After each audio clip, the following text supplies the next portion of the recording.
지난 4월 7일로 기억합니다. 중앙지인 이 동아일보에 배우 박인환 씨의 인터뷰 기사가 제법 크게 실렸더라고요. 이분은 지금 76세입니다. 노장이죠. 그런데 이 76세의 노장이 입덧을 했다 하는 그런 댓글 앞에서 박장대소하는 사진과 함께 기사가 실렸습니다. 이분은 그동안 극 중에서 여러분들도 가끔씩 대합니다마는 누구누구의 아버지 혹은 누구누구의 남편 그런 역을 주로 맡아왔습니다. 그런 거가 이번에는 이 나빌레라라는 그런 드라마에서 이분이 당당히 주인공 역을 맡아 제2전성기를 구가하고 있다라는 그런 내용이었습니다. 나빌레라 어쩐지 낯설지 않았습니다. 그랬습니다. 수년 전에 한 권사님께서 저에게 만화책 한 지를 선물로 보내왔습니다. 그 권사님의 아드님이 이 만화책을 옥 목사님이 좀 읽었으면 좋겠다 그렇게 생각을 하고서는 그 아들이 만화책을 사왔다라는 것입니다. 그 책이 나빌레라였습니다. 여기에 참석을 하신 것 같은데 미안합니다. 제가 그 책을 받고서는 제가 한쪽으로 그냥 이 만화책을 밀쳐 놓았습니다. 왜냐하면은 저는 태생적으로 만화를 별로 좋아하지 않기 때문입니다. 평생 글쎄 몇 권이나 읽었는지 잘 모를 정도입니다. 그 책을 급히 찾았죠. 찾아서 그 나빌레라는 만화를 제가 읽기 시작했습니다. 그런데 제가 만화를 읽으면서 은혜 받는 것은 정말 대단한 일이었습니다. 이것은 천지개벽할 일입니다. 제가 그 만화책을 읽으면서 얼마나 은혜를 받았는지 모릅니다. 모두 5권인데 5권을 정말 눈 깜짝할 사이에 5권을 제가 다 읽었습니다. 여기 등장하고 있는 주인공은 심덕출이라는 분입니다. 이분은 우체국에서 직원으로 근무하다가 나이가 되어서 은퇴를 한 그런 평범한 70세가 된 노인입니다. 그런 그가 이제 내가 이 남은 여생을 어떻게 보낼 것인가를 놓고 고민을 했죠. 그러다 그가 아주 어렸을 때에 자기 아버지와 함께 저 러시아에 갔었는데 그 러시아의 어떤 동네에서 창문 틈으로 아주 몸에 착 달아붙는 그런 옷을 입고서는 무용같이 예쁘게 몸짓하는 그게 발레였습니다. 그 발레를 보았던 기억이 떠올랐습니다. 그렇다. 나도 한번 발레를 해봐야 되겠다. 이렇게 이 심덕출 씨가 결심을 하죠. 그리고 자기가 결심한 것을 가족들에게 공포를 하는 순간 모두가 다 반대였습니다. 손자, 손녀까지 다 반대했습니다. 아니, 그 나이엔 발레라니요. 적절하게 산행을 하든지 아니면은 수영을 하시든지 아니면 그것까지도 안 되면은 그냥 에어로빅까지는 괜찮습니다. 에어로빅 정도 하십시오. 제가 모시고 가겠습니다. 이렇게 말하면서 가족들이 다 반대를 하는 겁니다. 그런데 그는 그 반대를 전부 뒤로 하고 어느 날 그가 이 발레리나들이 입는 옷을 유니타드라고 한답니다. 유니타드 쫙 달아붙는 옷을 입고 가족들 앞에 나타난 겁니다. 며느리가 기겁을 합니다. 그러니까 큰아들이 막 터져버렸어요. 세상에 아버지 그렇게 말렸는데도 어떻게 그러실 수가 있습니까? 아버지 체면도 생각하고 여기에 또 위신도 좀 생각하셔야죠. 동네 사람들이 다 아버지가 누구라는 걸 알고 있는데 이 창피해서 이제 머리를 들고 다닐 수가 없습니다. 우리 이사 가야 되겠습니다. 제발 좀 그만두십시오. 이렇게 이제 그 가족들이 다 말리는 것입니다. 그래도 이 심덕출 씨는 자기의 결심을 결코 내려놓지 않습니다. 연습을 하다가 뼈에 금이 가서 깁스를 해야 되는 상황도 생겼고, 엎친 데 덮친 격으로 이 심덕출 노인이 알츠하이머, 그냥 치매라고 하시면 됩니다. 치매 증세가 나타나는 겁니다. 그러니까 길을 왔다 갔다 제대로 할 수도 없고 사람도 제대로 알아볼 수 없는 상황에서 여러분, 발레의 그 순서를 어떻게 익힐 수 있겠습니까? 좌절할 때마다 곁에서 같이 수고하는 그런 이채록이라는 청년이 도와줍니다. 그렇게 해서 결국은 이 사람이 마지막 무대에 이제 서는 것이 이 옥원의 뒷부분을 장식하고 있는 것을 볼 수 있었습니다. 이 5권을 그냥 순식간에 읽고 난 뒤에 읽으면서 우리 장로님들이 이상하게 떠오르는 것입니다. 그래서 제가 이 나빌레라의 5권 중에서 첫째 권을 우리 신무 장로님들에게 선물을 좀 해야 되겠다, 그렇게 생각하고서는 책을 샀습니다. 그리고 그 안에 쪽지도 하나 넣었습니다. 드렸죠. 그 쪽지의 내용은 이렇습니다. 장로님, 우리 이야기였습니다. 고지식하게 직장생활 혹은 사업을 하면서 가족을 위해 뼈 빠지게 일하며 교회를 섬기고 한눈 팔지 않고 달려오다 보니 우리가 여기에 이르지 않았습니까? 그 과정에서 우리의 꿈, 소원은 다 밟혀버렸습니다. 만화의 주인공도 마찬가지였습니다. 이 만화책을 제가 넘기면서 가슴이 뭉클했던 것은 수십 년 만에 처음입니다. 그런데 왜 장로님들의 얼굴이 떠올랐는지 모르겠습니다. 5권 중에 제 1권입니다. 그냥 이렇게 인생을 끝낼 수 없지 않습니까? 나의 발레는 도대체 뭘까? 너무 주변을 의식하고 살고 있지는 않는가? 내 인생이 얼마 남지 아니했는데 이렇게 끝낼 수는 없지 않는가? 책장을 넘기면서 제가 계속 던진 질문이었습니다. 모쪼록 좋은 시간 가지시기 바랍니다. 이렇게 제가 메모를 해서 책을 한 권씩 드렸습니다. 최 장로님 좀 읽고 계시는지 모르겠습니다. 우리가 행간을 읽어라 라는 주제를 가지고 우리가 지금 주일 말씀을 함께 나누고 있습니다. 이번에는 좀 독특하게 성경 한 권을 한 번씩 차례로 살펴보는 것입니다. 그 이유는 성경 66권의 핵심의 흐름이 도대체 무엇인지 한번 짚어보자라는 취지였습니다. 그러기 위해서는 이제 다루려는 책이 창세기면은 50장을 그 주에 제가 먼저 읽어야 합니다. 출애굽기가 40장이면은 40장 전체를 제가 먼저 읽어야 합니다. 읽을 때 그냥 읽는 것이 아니라 정독을 해야 하며 또 한 문장 한 문장을 깊게 살피면서 읽어 나가야 합니다. 그렇게 읽을 때에 놀랍게도 여러분, 그 성경의 핵심, 출애굽기면 출애굽기, 레위기면은 레위기, 민수기 쓰면 민수기서의 핵심이 정리가 됩니다. 어떨 때는 한 문장으로 정리가 되기도 하고 어떨 때는 한 단어로 정리가 되는 그런 경우까지 맛보게 됩니다. 오늘은 여호수아서입니다. 드디어 우리는 창세기, 출애굽기, 레위기, 민수기, 신명기, 소위 모세오경 이 책을 넘어섰습니다. 그리고 이제 우리가 여호수아서에 진입을 한 것입니다. 여호수아서는 모두 24장입니다. 이것을 이제 설교를 위해서 제가 읽어 나가고 있는 것입니다. 여러분, 여호수아서의 주인공은 두말할 필요도 없이 여호수아입니다. 이름조차도 여호수아입니다.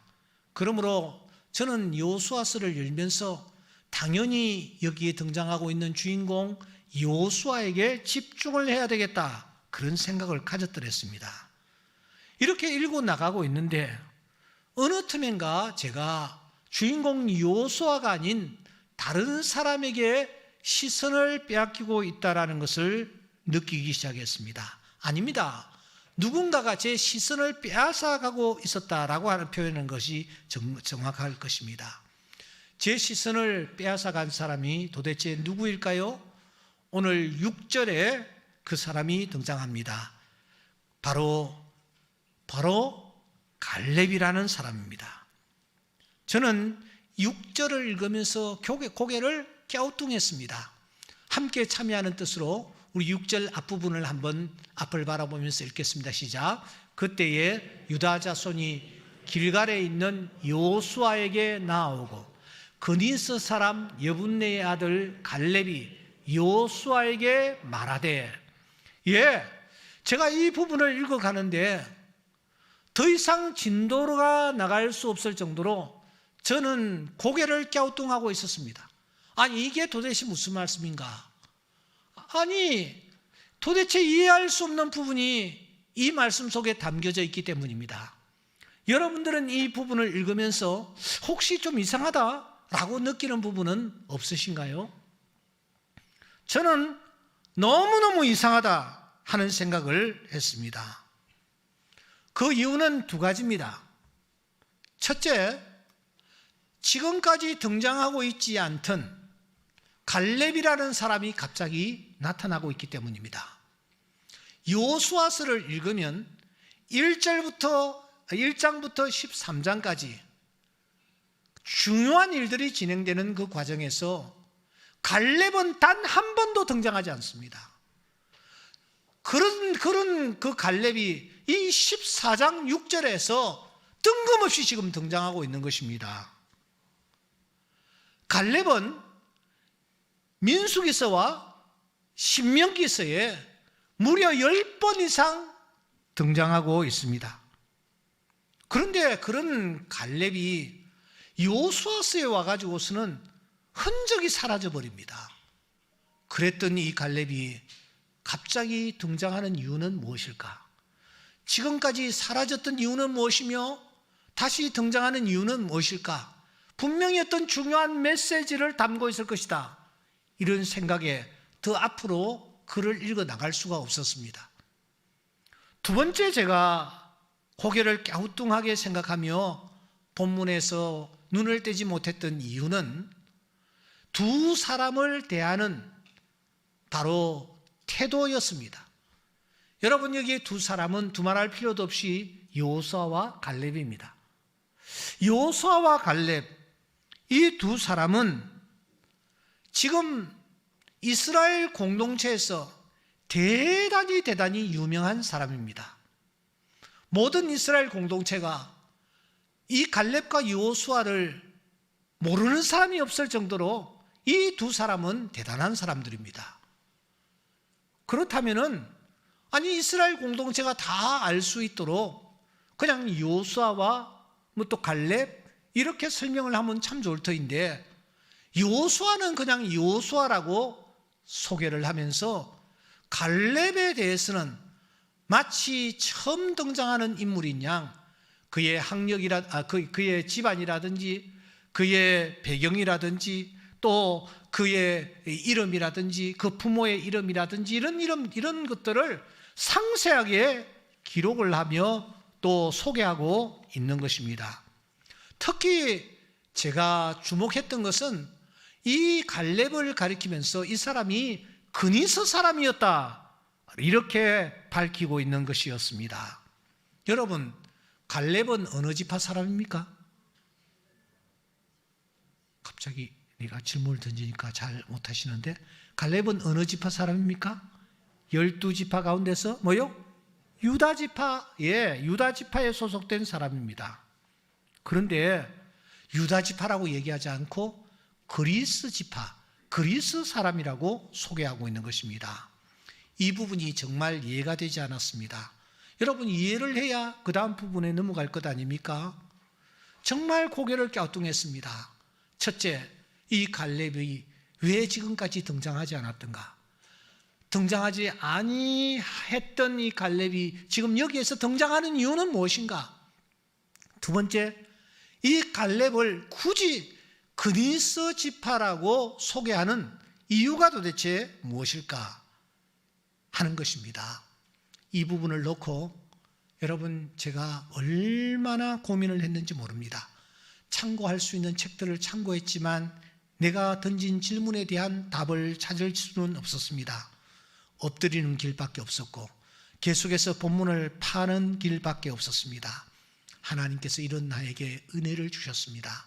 오늘 이 예배에 참석한 여러분들에게 동일한 은혜가 넘치는 시간 될 수 있기를 주의 이름으로 축원합니다. 성령께서 우리의 마음을 열어주시고 우리의 영적인 눈을 열어주시는 귀한 시간 되기를 소원합니다. 제가 답을 찾지 못해서 계속해서 본문을 읽고 또 본문과 관련된 다른 부분들을 읽는 중에 이런 생각이 번뜩 스치며 지나가는 것 아닙니까? 혹시 그 이유 때문이 아닐까? 그 이유 때문이 아닐까? 라는 생각이 제 뇌리를 스치며 지나가는 것입니다. 그 이유는 도대체 어떤 이유였을까요? 12정탐꾼이 한때 정탐을 하고 돌아와서 보고를 한 적이 있었습니다. 민수기서에 있죠. 10명은 가나안 땅을 놓고 악평을 했습니다. 그리고 특히 그 가나안 땅에 여러 자손들이 살고 있었는데 아낙 자손을 놓고서는 그들이 이렇게 보고를 합니다. 13장 28절에 보면은 거기서 아낙 자손을 우리가 봤다. 그런데 거기서 네피림 후손인 아낙 자손의 거인들을 보았는데 우리 스스로 보기에도 메뚜기 같으니 그들이 보기에도 그와 같았을 것입니다. 아낙 자손에 대해서 2번이나 연속적으로 얘기를 하는데 뭐라고 얘기하느냐 하면은 우리가 그곳에서 아낙이라는 자손을 봤는데 굉장한 거인들이었다. 이들이 크고 견고한 성읍에 살고 있었다. 그리고 이들이 우리를 바라볼 때에 아마 메뚜기라고 느꼈을 것이다. 우리가 생각해도 그랬다. 이렇게 그들이 보고를 했습니다. 그러자 반응이 어떠했습니까? 그때 반응은 한마디로 이스라엘 백성들이 모두 다 통곡하는 반응을 보였습니다. 원망하였습니다. 다시 애굽으로 돌아가자, 이런 분위기가 팽배했습니다. 이렇게 상황이 흘러가자 당시 지도자 모세도 이 상황을 놓고 어찌할 바를 몰라 합니다. 모두 다 60만 명이 우 하면서 우리 돌아가자 하면서 이렇게 서로 부추기면서 방향을 애굽 쪽으로 잡을 때에 모세는 정말 당황했을 것입니다. 그런데 그 혼란스러운 상황을 잠재운 사람이 있었습니다. 그 사람이 누구였습니까? 민수기서 13장 30절에 보면은 갈렙입니다. 갈렙이 모세 앞에서 백성들을 조용하게 하고 이르되 우리가 곧 올라가서 그 땅을 취하자, 능히 이기리라. 이 갈렙이 혼란스러운 군중들을 전부 제자리에 앉힙니다.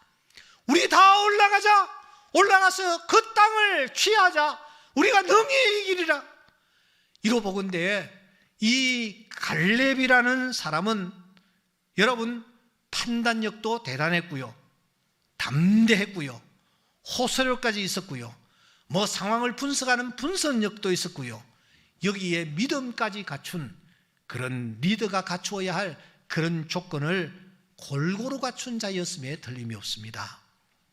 반면에 여호수아라는 사람은 어떠했습니까?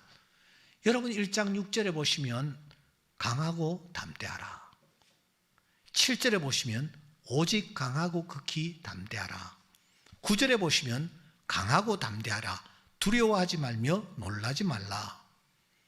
누가 누구에게 하시는 말씀입니까? 하나님이 여호수아에게 하시는 말씀입니다. 여호수아에게 3번이나 어르고 달래십니다. 왜냐고요? 여호수아는 굉장히 소심한 사람이었고 여호수아는 어떤 큰 일을 앞에 놓고 이거 어떻게 해야 되지 하며 두려움에 떨고 있는 사람이었고, 이 여호수아는 지금 가나안 땅을 향하여 나아가기를 주저하고 있는 그런 성품의 소유자였습니다. 그렇다면 여러분, 모세의 뒤를 이어 이스라엘의 지도자가 될 수 있는 자격을 골고루 갖춘 자가 도대체 누구라고 생각합니까? 여호수아입니까? 갈렙입니까? 여호수아 같은 지도자가 필요합니까? 갈렙과 같은 지도자가 필요합니까? 심지어 하나님께서도 이렇게 말씀하십니다. 6절 말씀해 보시면 여호와께서 나와 당신에 대하여 하나님의 사람 모세에게 이르시니를 당신이 아는 바라, 이렇게 말하고 있습니다. 여러분, 이 말의 뜻은 무엇이냐면은 이 갈렙이 하나님이 나와 당신에게 말씀하셨다, 그렇게 표현을 하고 있습니다. 자기를 먼저 지칭합니다. 그만큼 이 갈렙은 지도자로서의 자격을 갖추고 있었던 것입니다. 뿐만 아니라 하나님은 직접 갈렙을 칭찬하십니다. 민수기서 14장 24절에 보시면 그러나 내 종 갈렙은 그 마음이 그들과 같아서 달라서 나를 온전히 따랐은즉, 나를 온전히 따랐은즉, 내 종 갈렙은 그 마음이 다른 사람들과는 완전히 달랐다, 나를 온전히 따른 자였다, 이렇게 칭찬하는 것입니다. 그러므로 모세의 후계자가 될 수 있는 자격의 조건을 갖춘 사람은 여호수아가 아니었고 갈렙이었습니다. 그런데 최종적으로 후계자는 여러분 누가 됩니까? 신명기서 34장 9절에 보시면 모세가 눈의 아들 여호수아에게 안수하였으므로, 모세가 자기의 후계자를 누구로 점지하느냐? 갈렙이 아닌 여호수아를 자기의 후계자로 세우는 것입니다. 그 옛날 요셉이 자기의 두 아들 므낫세와 에브라임을 야곱 앞에 데리고 간 적이 있습니다. 그때 야곱은 나이가 아주 많아 잘 보지를 못했습니다. 그래서 요셉은 큰아들 이 므낫세가 아버지의 오른손을 놓을 수 있는 위치에, 작은 아들 에브라임이 아버지의 왼손을 놓을 수 있는 위치로 이렇게 데리고 들어갔습니다. 그런데 앞을 보지 못하는 이 야곱이 두 손자가 딱 무릎을 꿇자마자 손을 이렇게 놔버리는 거예요. 아니, 오른손을 에브라임 손에, 왼손을 므낫세의 머리 위에 얹는 것입니다. 깜짝 놀란 야곱이 아버지, 아닙니다, 아닙니다 하니까 그때 야곱이 무엇이라고 말합니까? 아들아, 내가 안다, 다 안다. 그러면서 야곱이 자기의 손자에게, 이 에브라임에게 오른손을 얹어서 복을 비는 것입니다. 모든 사람들은 다 갈렙이 후계자가 될 것이라고 보았습니다. 그런데 하나님은 갈렙이 아닌 여호수아를 모세의 후계자로 삼아버리십니다. 여러분, 그래서 상처를 입고 낙심한 이 갈렙이 그때부터 숨어버린 것 아닐까요? 사라져버린 것 아닐까요? 여러분들이 만일 그 상황이었다면 여러분들은 마음이 어떻겠습니까? 제가 그때 그런 생각을 했습니다. 그런데 그 생각은 잠시였습니다. 그건 아니야, 갈렙이 그랬을 리가 없어 하는 생각이 들어 다시 성경을 들여다보니 그가 했던 말을 통해서 하나님의 뜻을 발견할 수 있었습니다. 여러분, 여호수아서 14장 10절부터 12절의 말씀을 요약한 것입니다. 핵심은 이것입니다. 갈렙이 어느 순간 그가 이 여호수아의 지도력에 순종하고 있는 것을 발견합니다. 예의를 갖추어서 이 여호수아에게 나아가는 것을 볼 수가 있습니다. 한때는 동덕했습니다. 한때는 동료였습니다. 아니, 자기가 앞서 있었습니다. 그러나 그는 하나님의 권위를 인정하는 것입니다.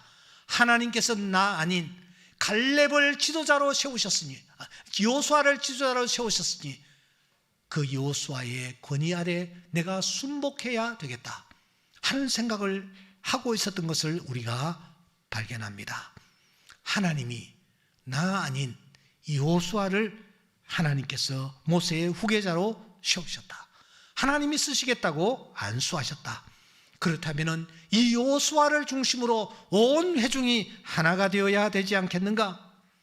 머리가 두 개가 되어서는 되지 않는단 말이다. 그러므로 내가 여기에서는 60만 명 중에 한 명으로 내가 내려가야 되겠다. 모세가 여호수아를 세웠는데 여호수아에게 걸림돌이 되어서는 되지 않겠다.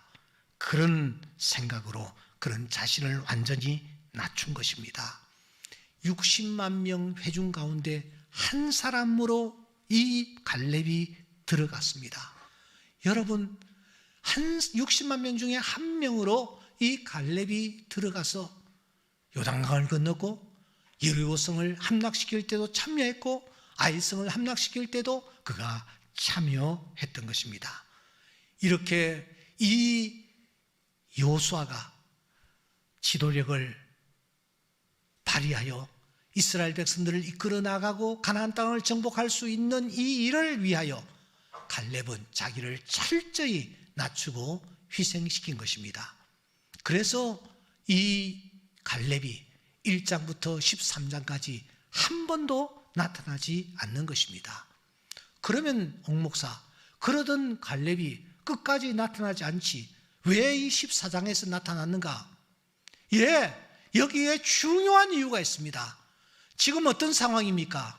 이스라엘 백성들이 가나안 땅을 거의 이제 정복했습니다. 마지막 남은 것이 하나 있었습니다. 그것이 바로 아낙 자손들이 거주하는 크고 견고한 성읍, 메뚜기처럼 자신들을 작게 보아야 할 그 아낙 자손들이 지금 항거하고 있는 헤브론을 정복해야 되는 상황에 직면했습니다. 그런데 이스라엘 그 누구도 아낙 자손과 싸우려고 하지 않는 것입니다. 왜냐하면 아낙 자손들이 어떤 사람들인지 잘 알고 있었기 때문입니다. 모두 다 눈치를 보고 있습니다. 주저앉아 있습니다. 이때에 분연히 났던 사람이 바로 갈렙입니다. 갈렙이 말합니다. 하나님의 은혜로 나이가 85세이지만 건강합니다. 제가 가겠습니다. 이 산지를 저에게 주십시오. 내가 나가서 저 아낙 자손들을 물리치겠습니다 하고 이 갈렙이 나서는 것입니다. 그는 나이가 들었다고 해서 뒷방에 앉아 애헴하고 인사를 받거나 또는 대접을 받기 원치 않았습니다. 라떼는 말이야 하면서 옛날 얘기나 하고 그러지 않았습니다. 그 나이였지만 지금까지 한 일이 많지만 중요한 문제 앞에서 앞장섭니다. 네피림 거민들이 거주하고 있는 그 산지를 향하여 그가 감히 나아가는 것입니다. 그리고 그들을 물리칩니다. 그리고 그는 다시 역사 속으로 사라집니다. 그가 몇 살에 죽었는지, 어디에서 죽었는지, 어디에 묻혔는지 우리는 알 길이 없을 정도로 말입니다. 그렇다면 여러분, 이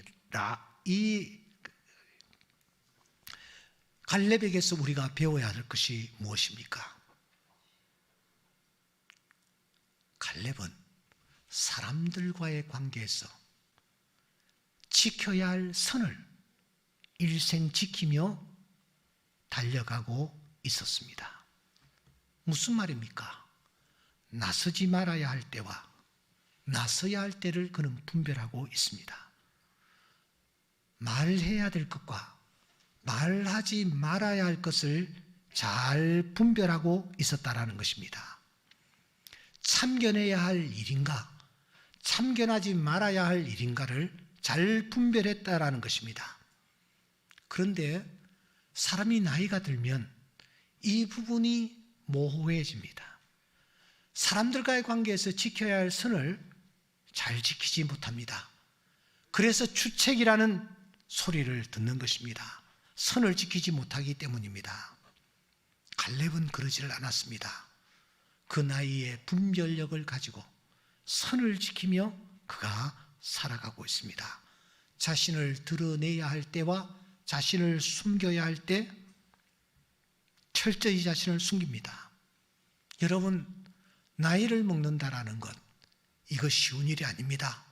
자고 일어나면은 시간이 흘러가고 한 해가 가면 또 나이를 먹습니까? 그게 아닙니다. 하나님 앞에 우리는 서야 될 자들입니다. 우리가 이 사실을 염두에 두면서 살아야 합니다. 사람들과의 관계에서 선을 지키며 살아야 합니다. 갈렙처럼 말입니다. 그런데 사울이라는 왕은 그러지를 못했습니다. 왕으로 있으면서 그가 제사장 역할까지 침범했습니다. 그 결과는 하나님으로부터 버림을 받는 일이었습니다. 여러분, 압살롬이라는 왕자는 아버지 다윗이 죽지 않자 조급한 마음으로 그가 매일 아침 성문에 나가가지고 아버지가 해야 할 재판, 아버지께로 가는 사람들의 마음을 도둑질했습니다. 그 압살롬의 결과가 어떻게 되었습니까? 사탄은 언제부터 생겼습니까? 이사야서에 보면은 자기가 지켜야 할 선을 지키지 않냐고 다른 곳으로 가가지고 그가 사탄이 되는 것을 우리가 확인합니다. 우리 모두가 세상을 살아갈 때 사람들과의 관계에서 지켜야 할 선이 있습니다. 그 선을 우리가 잘 지키면서 나아가야 될 줄 믿습니다. 더 중요한 것 하나가 있습니다. 왜 이 갈렙을 그니스 사람이라고 굳이 소개하는가라는 것입니다. 여러분, 이 갈렙은 유다 사람이었습니다. 유다 지파에서는 여분네의 아들 갈렙이요, 민수기서 13장 6절에 분명히 밝히고 있습니다. 그런데 유다 사람이라고 하지 않고 그니스 사람이라고 하는 이유가 무엇일까? 우리 김민석 집사님이 특송을 오늘 잘 준비했기 때문에 제가 간단하게 정리를 하겠습니다. 그니스 족속은 뿌리가 어떻게 됩니까? 창세기 15장에 이미 그니스 족속이 나오고 있습니다. 19절에 보시면 겐 족속과 그니스 족속과 감몬 족속과라고 했습니다. 그러니까 이 그니스 족속은 아브람 시대부터 있었던 족속입니다. 그런데 그 그니스 족속은 진멸되어야 할 그런 족속입니다. 정복되어야 할 그런 족속이었단 말입니다. 그 진멸되어야 할 족속 중에 속했던 자가 여분네였고 여분네의 아들이 갈렙이었던 것입니다. 그런데 이들이 어찌하여 유다 지파에 소속되어 있을까요? 학자들은 이스라엘이 출애굽을 할 때에 이들이 따라 나섰는데 광야길에서 어찌하여 유다 지파에 편성이 되었다, 그렇게 추정을 합니다. 하지만 여러분, 잡종은 잡종인 것입니다. 갈렙은 순수한 이스라엘 혈통을 가진 자가 아니었습니다. 그래서인지 이름까지 갈렙입니다. 갈렙이라는 뜻이 무엇인지 아십니까? 개란 뜻입니다. 개처럼 짖는 자라는 그런 뜻을 가지고 있습니다. 이스라엘은 이방인들을 개처럼 취급했습니다. 그렇다면 여러분, 이 그니스 여분네의 아들 갈렙이라는 이 이름이, 호칭이 자랑스러운 호칭입니까? 자랑스러운 이름입니까? 사람들의 입에 자주 불리고 또 오르내리면 오르내릴수록 어깨가 으쓱한 그런 기분 좋은 이름입니까? 아닙니다. 놀잇감, 놀림감, 비아냥을 할 때에 사용하기에 딱 좋은 그런 이름입니다. 그런 존재가 갈렙이었다라는 것입니다. 그런데 이 갈렙이 어찌하여 유다 지파에 소속되어지고 그 지파가 하필이면 메시아를 탄생시킬 그런 지파가 되는 것입니다. 여기에 그치지 않고 그 지파의 대표자까지 되지 않습니까? 하지만 이 갈렙은 늘 자신이 그니스 사람으로 불리는 것, 그니스 사람임을 그는 당연하게 생각하며 인정했습니다. 오히려 그는 그니스 사람 갈렙으로 불리기를 원했습니다. 다른 사람들은 그를 유다지파라고 불렀습니다. 하지만 그는 자신의 출신을 알았습니다. 자신의 근본과 자신의 밑바닥을 알았습니다. 그니스족 속의 피를 이어받은 개와 같은 존재라는 사실을 말입니다. 이런 내가 출애굽하게 되고, 이런 내가 유다지파에 소속되고, 이런 내가 하나님의 자녀가 된 것, 오늘 85세가 되기까지 강건하게 된 것, 전적으로 우리 하나님의 은혜다.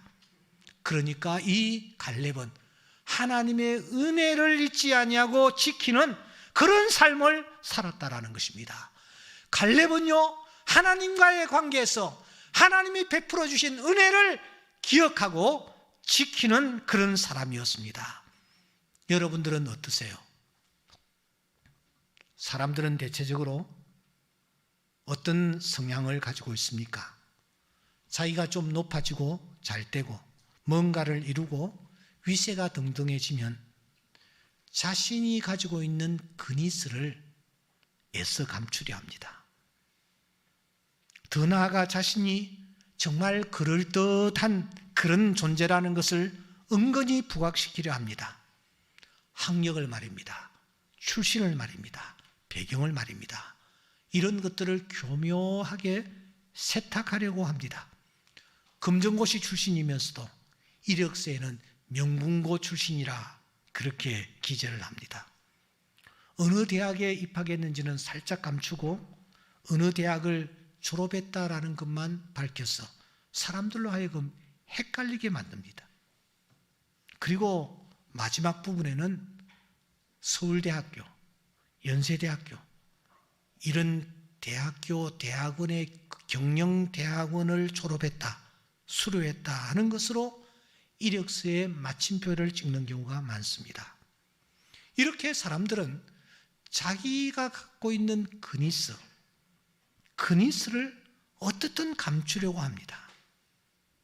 그래서 자기가 괜찮은 존재인 것처럼 비춰지려고 하는 것입니다.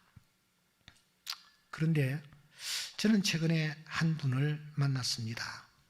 이분은 나이가 들어갈수록 자신의 모습을 있는 그대로 드러내고 있는 분이었기에 지금도 굉장히 좋은 인상을 가지고 있습니다. 그 목사님이 강의하시는 것을 제가 들었습니다. 익히 알고는 있었지만 제가 그분의 강의는 직접 처음 들었습니다. 강의를 너무 잘하시는 거예요. 그래서 제일 앞좌석에 앉아가지고 집중하면서 강의를 듣고 강의가 끝났을 때 제가 가서 인사를 올렸습니다. 정말 강의를 제가 인상 깊게 들었다고요. 그리고 난 뒤에 헤어졌는데 며칠이 지난 뒤에 그분으로부터 이만큼 큰 소포가 하나 저에게 왔습니다. 그분이 쓴 책들을 전부 정리를 해가지고 발간한 책들을 저에게 보내온 것입니다. 그리고 그 안에 이런 쪽지가 들어있었습니다. 전부 한문으로 쓰여져 있기 때문에 제가 잘 읽지를 못하겠습니다. 부족한 사람의 강의를 경청해 주시고 격려해 주심에 감사드립니다. 뭐 이런 내용이었습니다. 그래서 제가 그 편지를 읽고서는 그분이 보내오신 책 중에서 제일 눈에 들어오는 책을 한 권 골라서 이제 제가 폈습니다.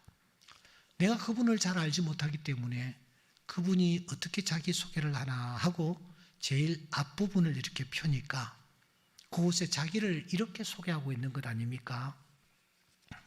현 안양대학교의 전신인 대한신학교 신학과를 야학으로 마치고 제가 이 부분에 제가 은혜를 얼마나 받았는지 모릅니다. 보통 사람들 같으면 그 정도 큰 교회를 일구고 이렇게 좋은 책들을 많이 내면은 그냥 안양대학교 신학과 졸업 이렇게 끝내는 거예요. 근데 이분은 안양대학교를 나는 졸업한 것이 아니다. 안양대학교 전신인 대한신학교. 모르겠어요. 그때 신학교가 뭐 어느 정도 수준이었는지. 그 신학교에서 야학으로 내가 공부한 사람이다. 야, 제가 그 부분을 읽고서는 내가 얼마나 은혜를 받았는지 모릅니다. 이분 정말 솔직한 분이구나. 그 한 줄의 은혜를 받고 책을 읽어 나가는데 참 내용이 좋은 책이었습니다. 이분이 자신의 근위스를 감추지 않고 그대로 드러내고 있었기 때문입니다. 여러분들은 어떤 근위스를 가지고 있습니까? 그래서 그 근위스를 어떻게 여러분들은 요리하고 있습니까? 취급하고 있습니까? 근위스를 드러내고 있습니까? 아니면은 근위스를 어떤 형태로든지 감추려고 수단과 방법을 다 하고 있습니까? 오늘 제 설교 제목이 나이 먹기입니다. 나이 그냥 먹어서는 되지 않습니다. 진정한 나이 먹기는 사람 앞에서 내가 지켜야 할 선을 지키며 나가는 거예요. 이게 나이를 먹어갈수록 잘 안 되는 것 같아요. 내가 드러나야 할 부분인지, 내가 드러나지 말아야 할 부분인지, 내가 참견해야 될 부분인지, 참견하지 말아야 될 부분인지, 이게 너무 모호한 경우가 많습니다. 진정한 나이 먹기는 사람 앞에서 하나님의 은혜를 지켜나가는 것입니다. 은혜를 쏟아버리지 않는 것입니다. 여러분, 이 두 가지가 얼마나 중요한지 모릅니다. 오늘 14절 마지막 부분에 보시면 이렇게 말씀이 되어 있기 때문입니다. 그가 이스라엘 하나님 여호와를 온전히 쫓았습니다. 어떻게 살았기 때문에 이렇게 평가를 받습니까? 사람들을 대하면서 자신이 지켜야 할 선을 지키며 살았기에 이런 평가를 받았던 것입니다. 하나님 앞에서 하나님의 은혜를 쏟아버리지 않냐고 하나님의 은혜를 지켰기 때문에 이런 평가를 받는 것입니다. 사랑하는 여러분, 이제 우리는 행간을 읽어야 합니다. 어느 날 바로가 야곱을 향하여 나이를 묻습니다. 자네 나이가 얼만고? 저도 이 시간 감히 이 자리에서 여러분의 나이를 묻고 싶습니다. 여러분의 나이가 어떻게 되셨습니까? 그 나이를 어떻게 먹어왔습니까? 내가 진정으로 나이를 먹는다라는 것은 사람들 앞에서 내가 선을 지키며 살아가는 것입니다. 여러분들은 선을 지키고 계십니까? 내가 나이를 먹는다라는 것은 하나님 앞에서 은혜를 쏟아버리지 않냐고 은혜를 지키는 것입니다. 하나님의 은혜로 그니스 같은 내가 유다 지파에 소속되어서 모든 것은 하나님의 은혜요. 이것을 잊지 않는 것입니다. 나는 어떻게 나이를 먹어가고 있습니까? 나는 선을 지키고 있습니까? 아니면 나는 은혜를 지키고 있습니까? 스스로에게 이 질문을 던지면서 남은 생에 진정한 나이 먹기에 그런 용기 있는 하나님의 자녀들이 다 될 수 있기를 주의 이름으로 축원드립니다. 지켜야 할 선을 지키십시다. 은혜를 지키며 나아가는 우리가 될 수 있기를 주의 이름으로 축원합니다. 기도드리겠습니다.